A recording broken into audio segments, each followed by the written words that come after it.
Hello everyone, welcome to the HardReset channel, and today I'm going to show you how to change the exposure composition on the SONY ZV-1F camera.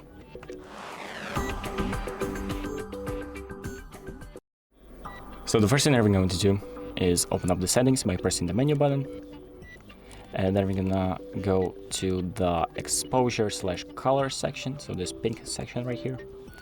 Then we're going to select exposure comp and then select exposure comp again. And here, if we take off the lens, you'll have a preview of your view, and you can adjust the exposure easily. So once you've selected the exposure that you want, you can just press the confirm button, and your options will be saved, and you can exit out the settings. So that's about it. Thank you for watching. I hope this video helps you, and make sure to like and subscribe.